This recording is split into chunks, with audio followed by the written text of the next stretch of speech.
Hello, my name is Brad. This is my skills video for inserting a catheter into a male patient. First off, what you're going to do is you're going to verify the orders from the doctor that this patient actually does need a catheter. And once you go into the room, you're going to verify the patient's name and date of birth from the bracelet that's on the patient. And you're going to get consent for the procedure and make sure they're comfortable with it and explain what's going to happen.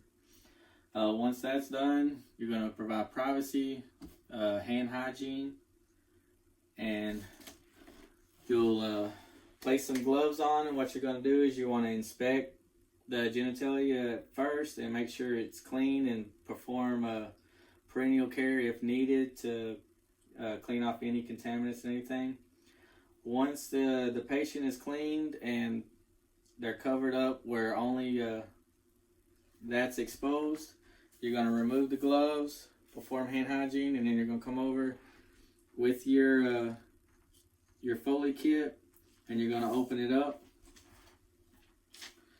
As you open it, you want to make sure you just grab the corners to maintain sterile field. That is very important to not contaminate. That way the patient doesn't get any bacteria or anything and get an infection.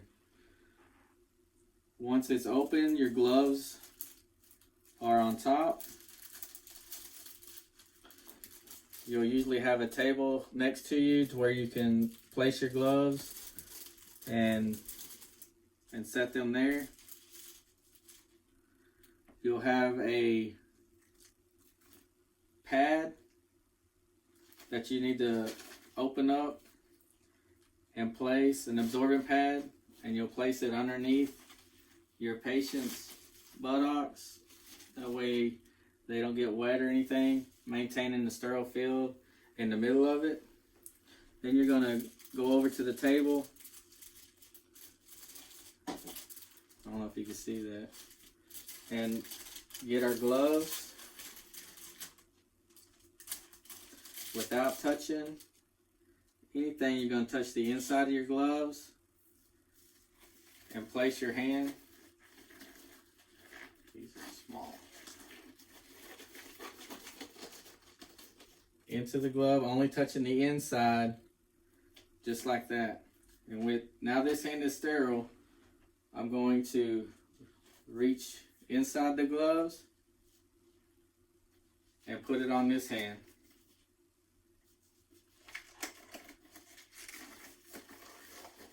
Maintaining that I stay on the outside of the glove, work my way around, and now both hands are sterile. Once that's occurred, now I can arrange my supplies. This you can use this optional if you need to. You can place that over there, but I'm not going to use it.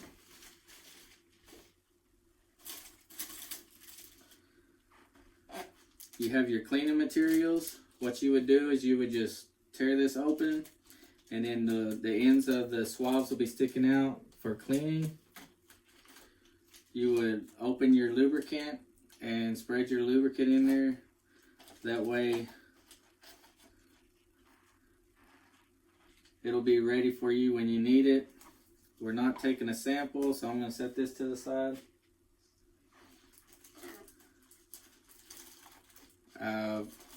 Have the catheter inside here. What I'm going to do is remove this, and then after I've opened the lubricant, if I didn't spread it out, I can easily just slide this down into the lubricant and leave it sitting just like that, which will keep this secure from flopping around everywhere. And I'll put it down in there, making sure that the lubricant gets all over the end of the Foley. Then I'm going to get my syringe and attach it.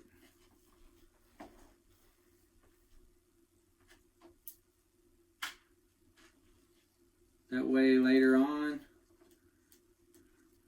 it's already done for me. I don't have to worry about contaminating my gloves or anything. We're all set. We have our our cleaning swabs. We have our syringe connected. The tip is lubricated. We're ready to go.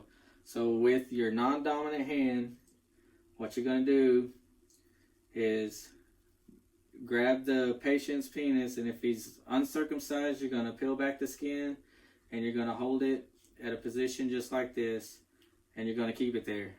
That hand will not let go. It's there till the end of this procedure. Everything else will be done with your dominant hand. And what you're going to do is you're going to grab one of your swabs from the center of the meatus. You're going to go in a circle all the way down and clean, discard. And you're going to do that 3 times, making sure you don't touch the patient. Make sure you don't touch anything with your sterile hand, and discard that.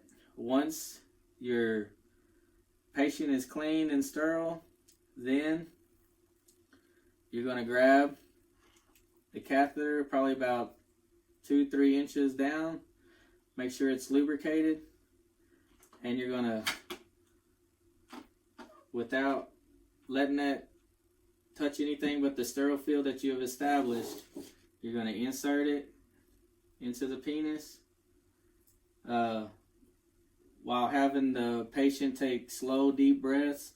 Every time they exhale, try to advance it. If you feel any resistance, apply slight pressure. Maybe that sphincter in there will open up, or twist a little and advance. You're going to keep advancing until you get urine return. And for a male, the experts usually suggest it'll go all the way to the Y. And once you get it advanced all the way there, you're going to grab your syringe and you're going to slowly inflate your balloon. If your patient begins to feel discomfort or pain, you'll withdraw the fluid. Maybe it's not all the way into the bladder, and you'll advance the catheter a little more. If he's not feeling any pain, you're going to fill the balloon all the way up. Remove your syringe, and then you'll cap it.